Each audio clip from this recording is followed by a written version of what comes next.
संदीप जाकिश आमचे comunidade कमिशनाचे नेमलेले moderator आणि म्हजो इश्ट बाब साबियो कुर्रेया ताचे दुसरे वांगडी जे ताका आयज ही परिशद कंडक्ट करपाक ताका सहकार आनी आदार करतले बाब माविन, बाब नेल्सन, बाब स्टेफान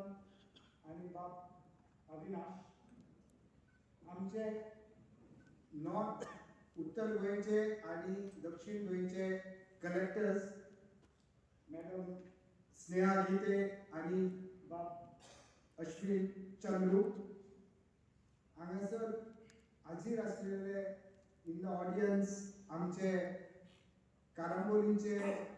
प्रेसिडेंट आनी गोंयचे विधानसभेचे वांगडी आनी आमदार बाब बेनझिली एवेश तशेंच रेव्हेन्यू डिपार्टमेंटाचे दुसरे ऑफिशियल्स आनी भोव मोलाद म्हजे सगळे कोमुनिदादीचे हांगासर आयिल्ले डेलिगेट्स ह्या परिशदेन शिताबेन वांटो घेवपाक बाब साबियोन सांगला ते प्रमाणे बरे भशेन आमचे विचार मांडून ह्या परिशदेचो कोमुनिदादीच्या डेव्हलपमेंटाक उदरगतीक आमी एक आमचे कॉन्ट्रिब्युशन करया आनी म्हाका खात्री आसा की ही परिशद जी म्हाका दिसता कांय वर्सां जावन कोवीड कारणान जावं एकदां इलेक्शनाच्या म्युनिसिपल इलेक्शनाच्या कारणाक लागून ही परिशद फुडें व्हरची पडली आज फायनली आमचे महसूल मंत्रीन ही परिशद घेवपाक आमकां परवानगी दिली आनी तांचे हितून व्हडलें कॉन्ट्रिब्युशन आसा तशेंच भाशेन दुसरे रेव्हेन्यू ऑफिशियल्स कांय तुमचे मुखार व्हडलें भाशण करिना कित्याक म्हाका दिसता सगळ्यांक आनी हांव तुमचेच भाशेन एक डेलिगेट आनी हांव प्रेसिडेंट गिरी बार्देजान गिरी कोमुनिदाद कांय तुमचे मुखार आयज विचार मांडटा की ही परिशदेक आमी कशे भशेन आमी वांटो घेवचो आनी कशे भशेन हे जे कोमुनिदादी मुद्दे जे आमकां फेस करूंक पडटात ताचेर आमी आमचे विचार मांडया आनी आमकां एक सोल्युशन्सूय काडया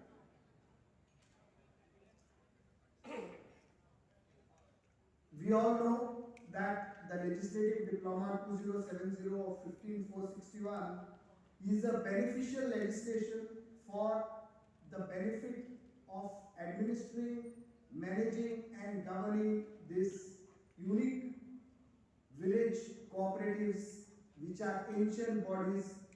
of our forefathers inherited by us. The code is an excellent compilation of the laws of the ancient usages and customs. As a follow-up to this compilation, first, the Foral of 1526, the earlier Code of Comunidades of 1904 and 1933. I must say that the current Code of Comunidades is a beautiful piece of legislation, although compiled and notified during the erstwhile regime, but totally democratic in spirit. And we have been able to govern and manage these comunidades efficiently with this code. This code has put the burden of governing the assets held in these comunidades in the hands of every elected managing committee for the betterment of the respective villages and the gamkars of that comunidad. In reality, these were comunidades agrícolas and agriculture was and continues to be the main thrust and objective of this code, to see that all the lands that are held in the common ownership of the comunidades are put to fruitful use by promoting agriculture in every sense of the term. Today, we are at a crossroads, because besides agriculture being scientifically promoted and mechanized, it is incumbent on the comunidades, helped by the government, to see that these new innovations in agriculture are brought into reality by using them in the lands held by the comunidad. And here, let me mention that in the past at least 20 years, if I am not wrong, or 25 years, agricultural production and the land under cultivation has drastically declined. It is a very sad commentary, because Goa was an agrarian economy, and we have to see that agriculture is restored back into these very lands and fields where we have the opportunity of growing up. Otherwise, we are going to pass a different tradition and a different perspective to the new generations. There are a lot of issues that plague this particular implementation, because we know that the Agricultural Tenancy Act has come into force from 1964, followed by the amendments in 1976, have given more powers of these lands to the tenants or cultivators. We have no issue with this, but we only want the cultivators to see that these lands are used for the purpose of cultivation and not used for any other purpose, as is being widespread happening all over the state.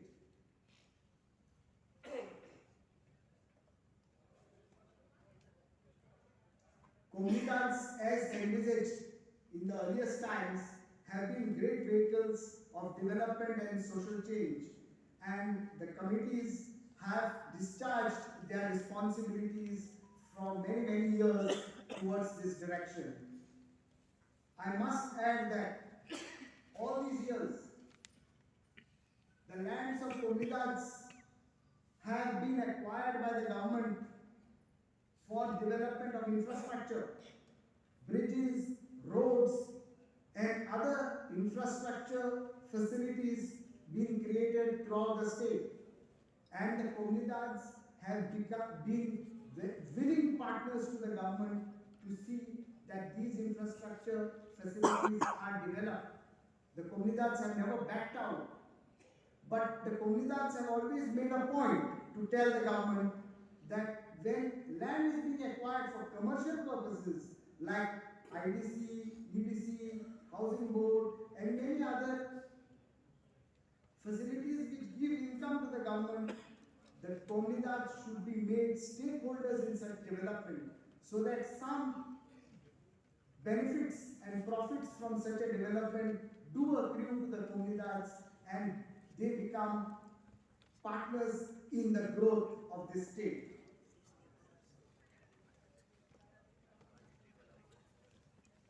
Coming back to the Code of Comunidades, as I said, it's a very resilient legislation that has withstood the test of time for the last 70 years or thereabouts. Just like our Constitution of India, which has been a remarkable piece of legislation compiled by our forefathers, and we have been abiding in the spirit and letter of this. However, due to the changing times, circumstances, laws, and technology, we do find ourselves sometimes in a very difficult situation to implement some of the provisions that are contained in this code, just like any other law.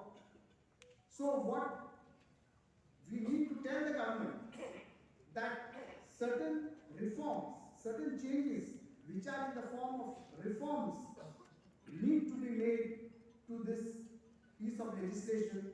so that there is a better implementation and it becomes easier for the people to be part of this inclusive process and not an exclusive piece of legislation. So, the best possible way to do this would be if the government, whenever such reforms, such amendments are proposed, they should come from the Gaukas, the components of various comunidades, or even if the government feels fit to do certain amendments, there has to be a dialogue in a collaborative spirit, as our moderator has said. Only through dialogue, I think we can achieve a lot. And when we arrive at certain common decisions for the common good of these bodies and the Gaukas, we can and may go ahead with this type of change.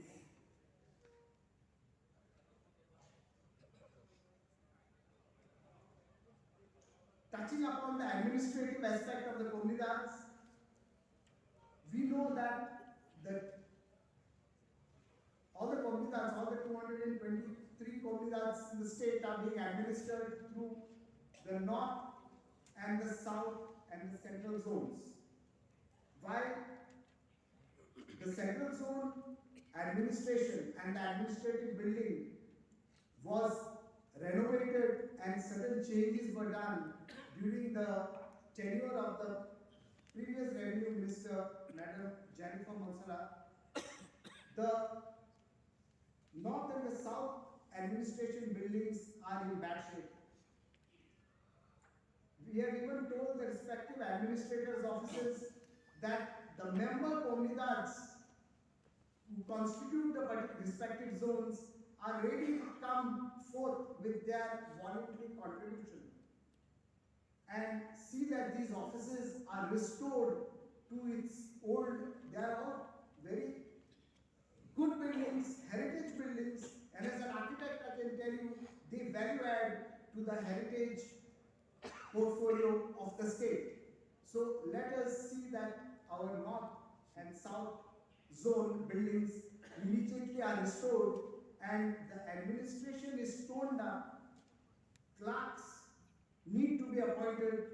Currently there are, like every clerk, at least in the north, is holding some 6, 7, 8 charges. Very difficult for them to do justice to the duty that they are trying to discharge. And in this way, probably the administrative setup gets hampered. So we need to see that after the building, the administration and the constitution of these administration offices needs to be toned up, and I'm sure our Revenue Minister will pay attention to this particular aspect. There are many other issues that I'm sure will be part of the deliberation, like the applicability of RTIs to the comunidades. Then there are other issues like illegal constructions and Article 371 and 372 being utilized. The provisions of these articles being utilized in a way that illegal constructions are not promoted, but they are dealt with as per the law. Time and again, we hear that illegal constructions have to be regularized and things like that. But my firm submission is that we need to see that as managing committees, that we keep a watchful eye on the lands belonging to the respective comunidades and see that illegal constructions do not come up, and if they come up, they are immediately dealt with as per the provisions of the prevailing laws. We have the Comunidade Code and we have got the Land Revenue Code also, especially under Article 333.3, where such encroachments can be summarily removed. There is also the provisions of the Goa Prohibition of Construction Act, where comunidades specifically have been brought under the provisions of this act, where any encroachments or illegalities are firmly dealt with as per the provisions of the respective laws.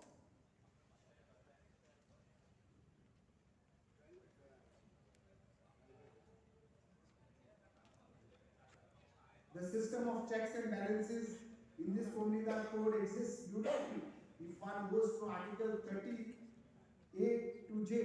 and 34A to J and Article 31 and Article 64.1. So the government has to discharge their due responsibility in providing administrative tutelage to these comunidades as provided for in the law. And I am sure with this type of a harmonious relationship between these comunidade committees, which have a fair amount of autonomy as envisaged in the legislation, the government's tutelage will go a long way to see that our bodies can be administered in a proper manner. I will not take more of your time. We are all grateful to the Revenue Department, led by its Revenue Secretary, the Honorable Revenue Minister, Babu Shmansara, for taking the initiative to convene a session of this code, of this comunidade convention as provided for in the code under Article 652, for members representing various comunidades as delegates to come here, express their views and engage in a fruitful deliberation so that we can pass some resolutions for the action of the Revenue Department and the government for the greater good of the comunidades and the greater good of the state of Goa. Thank you very much. Jai Hind.